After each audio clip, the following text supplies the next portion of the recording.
It's the final word. It's season 18. It's episode 25. And let's talk. Well, we're not going to talk Ashes per se because there'll be enough of that ahead of us. But just that it's been confirmed this week that TNT, which is also BT Sports, basically will be doing the Ashes again as far as being the UK broadcaster.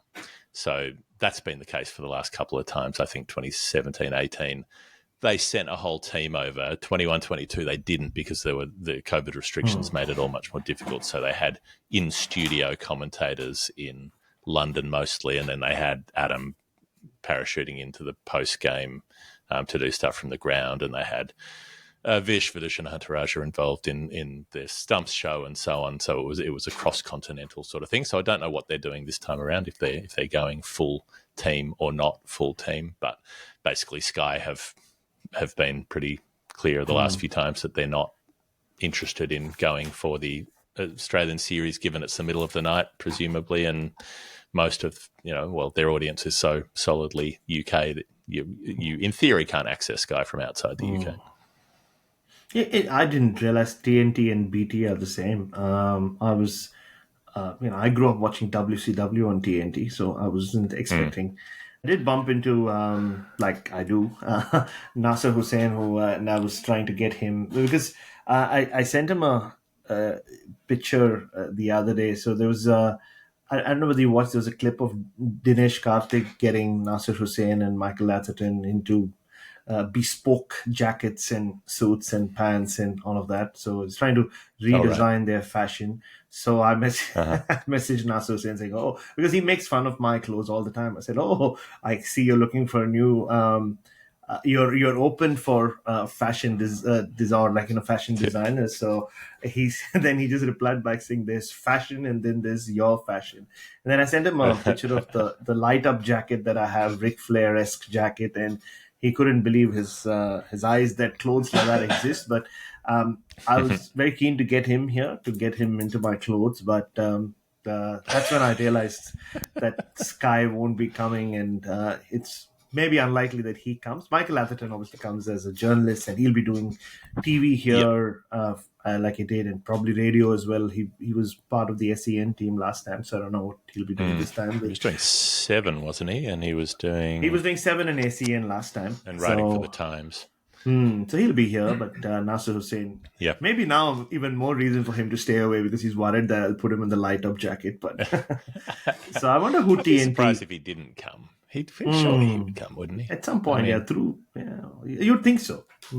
They've all spent the last 3 years and 10 months talking about the upcoming Ashes. So if we move around the world, we've got West Indies and Pakistan. They played some T20s in Florida. West Indies lost 2 and lost the series, but they did win a game after having a miserable few months. They won a game off the last ball. Jason Holder back in the fold.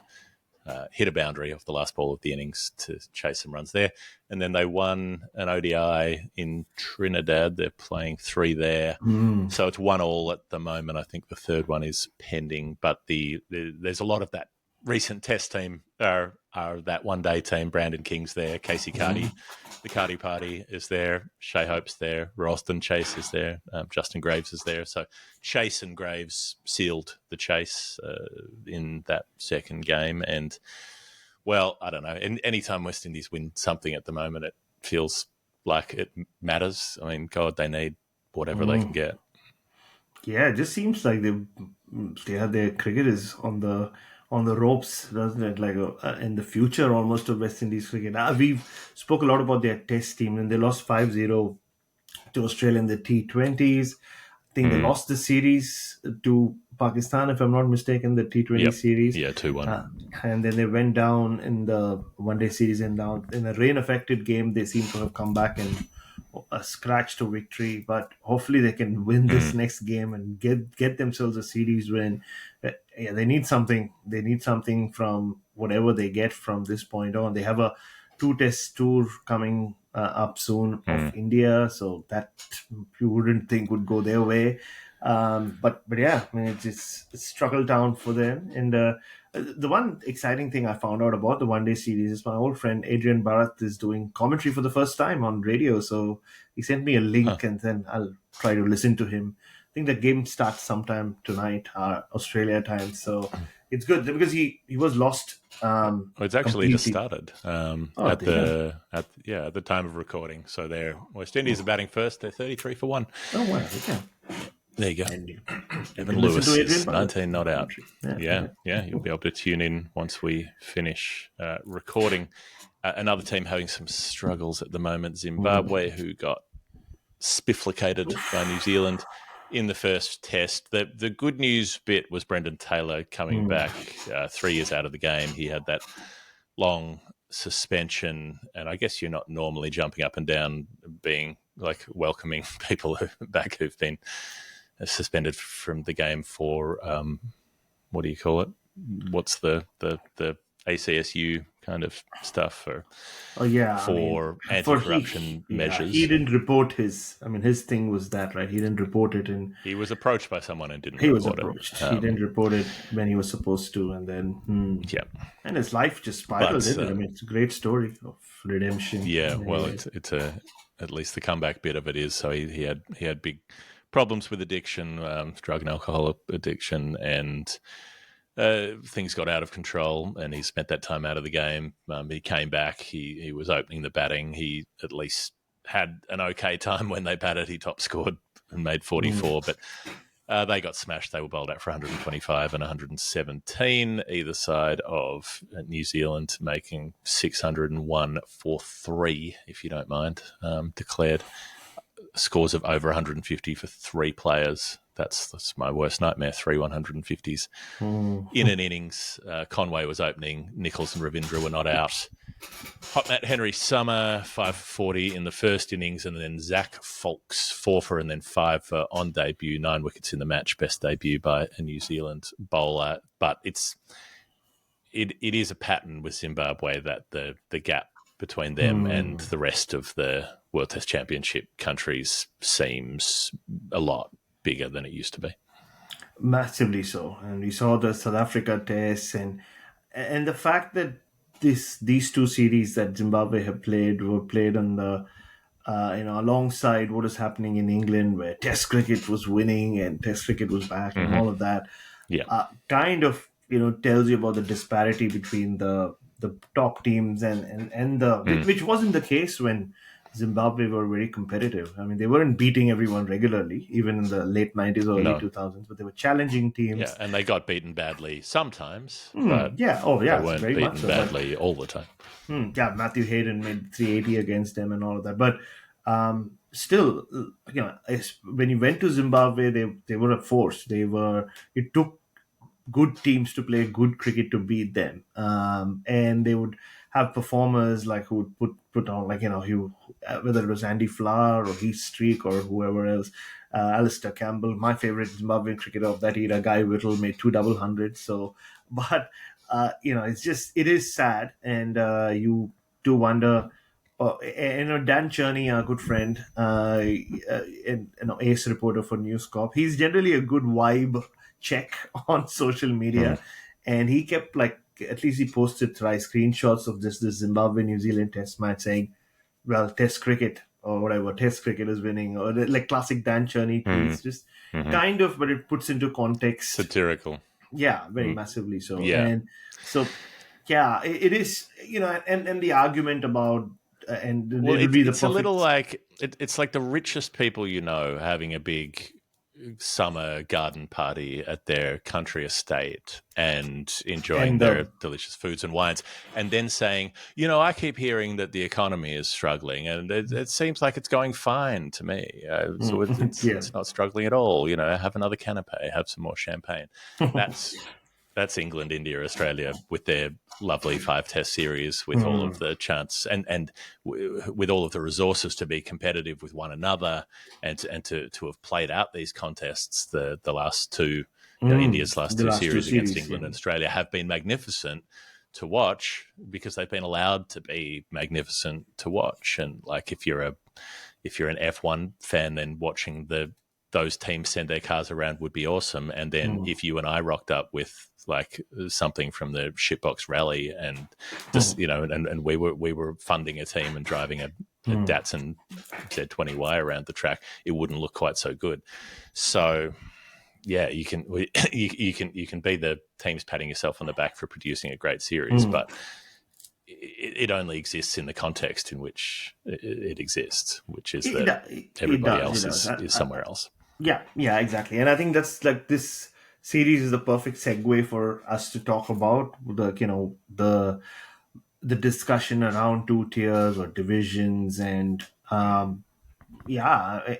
guess it comes down to, like we've discussed so often, you and I on this show, um, where at the end of the day the broadcasters decide, right? I mean, the people putting in the money, and the money that counts, and it's not just in cricket or sport, it's in everything. In the broadcast, like people who put in the money decide. Back in the day it was sponsors. Even back before that it was people coming through turnstiles or coming to the stands who decided. Now it's purely broadcast because of the amount of money that comes in, so they have a say. I mean, if Zimbabwe, New Zealand sells, I mean, if tomorrow they start producing kind of cricket, so it's like one of those vicious circles, right? Like, but for them to be able to do that, you'd think there's a lot of money that needs to be spent. But doesn't come with any guarantee though, right? But a broadcaster putting a lot of money on India, England, or Australia, India, or Australia, England, it comes with some sort of guarantee that you'll get at least a high standard of players playing in it. So it's a very tricky one. When more to the point, more than the standard of players, you get an audience. Like the standard of players doesn't really matter. No, it doesn't. England could You're send right, whoever. England could do the COVID John Simpson team and send that 11 out this summer, and people would still rock up. People would still watch because and people would still fill the stands.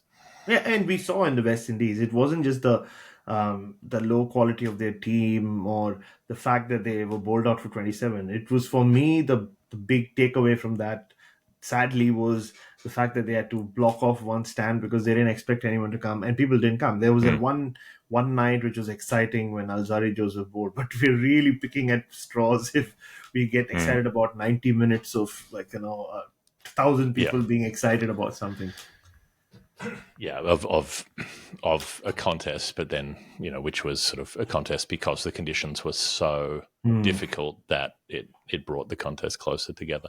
So the tier question, I know it's something we've talked about before, and people may be sick of it, but there's been a bit of movement on this, which is worth noting. So Richard Thompson, who's the chief executive of the CEO, so we've had Richard Gould, who's the chair. Thompson's the CEO. They work in concert.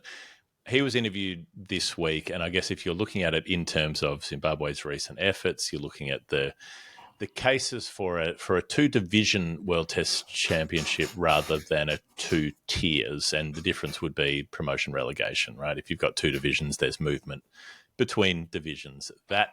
So that could be the thing that would work if other countries played ball.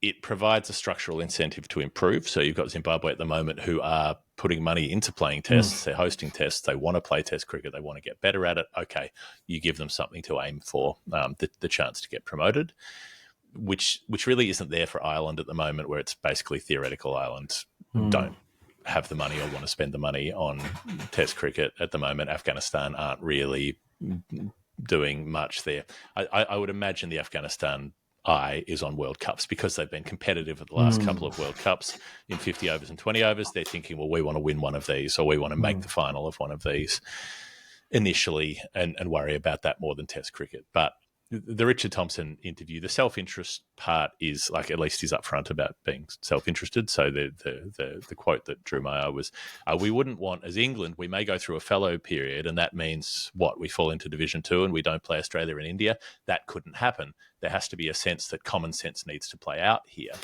But there's no reason that you couldn't play out of division series if that series were a marquee series. There's no reason it couldn't be outside the division structure as an extra that you want to play. And there would be space to do that, because at the moment they're supposed to play 6 series for each 2 years of the WTC cycle, right? 3 home, 3 away.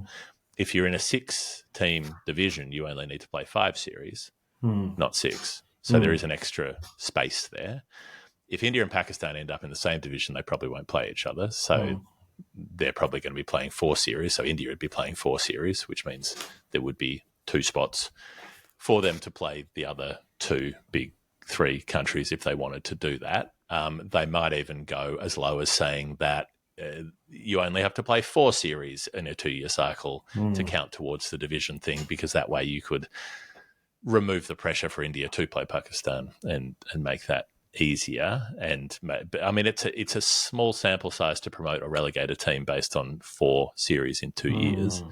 But it could be the way it is. It'd be an odd situation because those, say, England-Australia series or Australia-India or whatever, they would definitely still be locked in the calendar. And those boards like to have things locked in 4 years in advance, basically.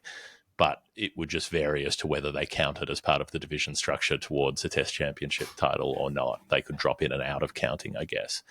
But they could still happen, and you could still have the promotion relegation that then decided which of the other teams you played for the rest of the Test matches you'd play. And it would only be a 2-year cycle. So even if one of the big teams did drop down, that would be kind of interesting in its own right. They'd have a 2-year run where they could just try to beat everybody and go back up. And at least that would draw some attention to them as they tried to get promoted again. And draw more attention to the lower tier teams, like you said, whether it's Zimbabwe or Ireland or Afghanistan. So that wouldn't be the worst thing for Test cricket if it does go down that path for one of these big teams to get relegated, especially a team like India, because of just the money that they bring in by going to places like, or anywhere. I mean, just forget about Zimbabwe and Ireland. When India go to New Zealand, the amount of money they create for cricket New Zealand is right up there with what they do for all these other countries. So that'll be interesting. And I don't think whichever way they go, tiers or divisions or whatever new formula they come up with, the Ashes are not going anywhere. The Border Gavaskar Trophy is not going anywhere. The Anderson Tendulkar Trophy is not, and because considering those are the only 3 series which have 5 matches in them, they'll take place regardless of whether there are WTC points involved or not.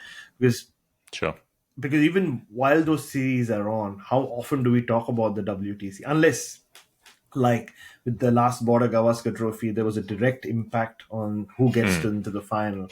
Otherwise, I mean, this year, this summer, during the Ashes, how often do you think we're going to talk about WTC points? I mean, unless you're really into that part. There was some talk, or unless England are getting docked again for over rates. Like Massively, in 2023, it came up in that context because they kept losing points and then cracking the shits about it. So, you know, there is that aspect of like, okay, you've won, you've got these points, and now you've wasted half the points because you've been docked on your over rates. So Todd Greenberg was talking about this too on SEN. He was talking to Jared Waitley. So he's part of the ICC working group that's looking at this. He said one of the key considerations that will go to that working group is this structure question. They are looking at it at the moment. And you cross-reference that with some of what he said in the Final Word interview that he did a couple of months ago, that it seems like his view on it is that if it's a tier, if it's a permanent locked tier, then that basically means stagnation. That means that lower tier just dies off because it's locked away in the basement and doesn't get any attention. Divisions might be imperfect, but it might be a better solution. So that might be what Cricket Australia would back.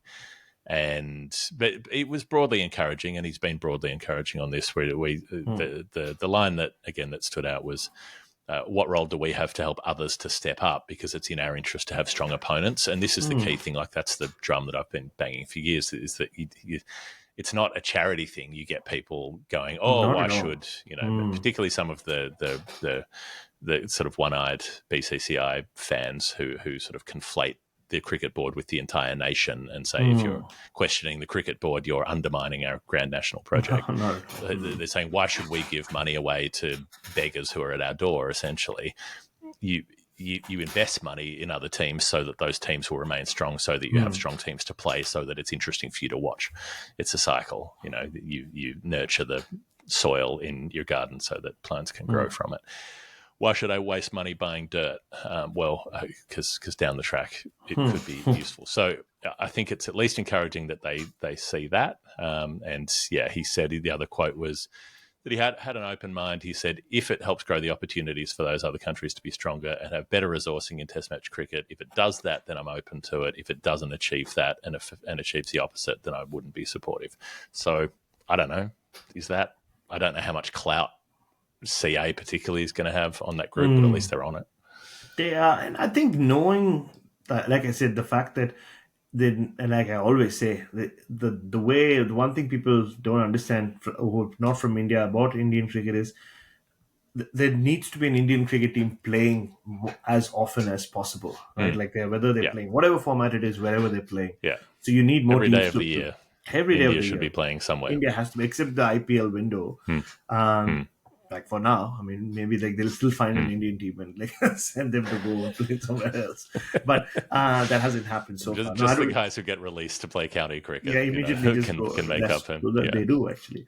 But so I think because that happens, I think India will go for the division setup as well. That'll be the BCCI's preference as well, because as you know, and this for Indian fans as well, just the way they consume cricket. There's more interest in who the opposition players are more than anywhere else.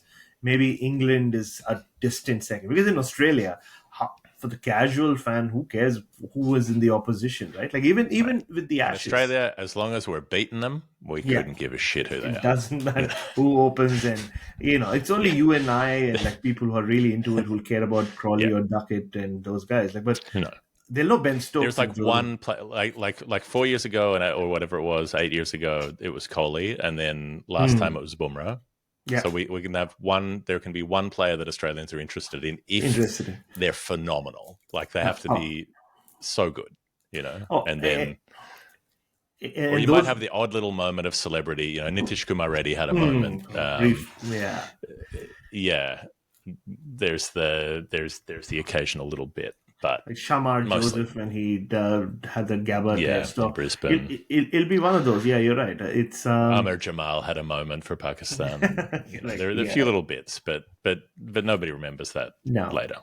No, yeah, which is very different to India, where like they want new opposition, new players, all of that. So, the division, because the tier format doesn't work in Test cricket. Already, you're saying those teams in the lower half are struggling to play Test cricket, and if you're saying that like there's no access to India in particular to those, like what? They'll stop playing Test cricket. Yeah, what's the point? Right. Yeah.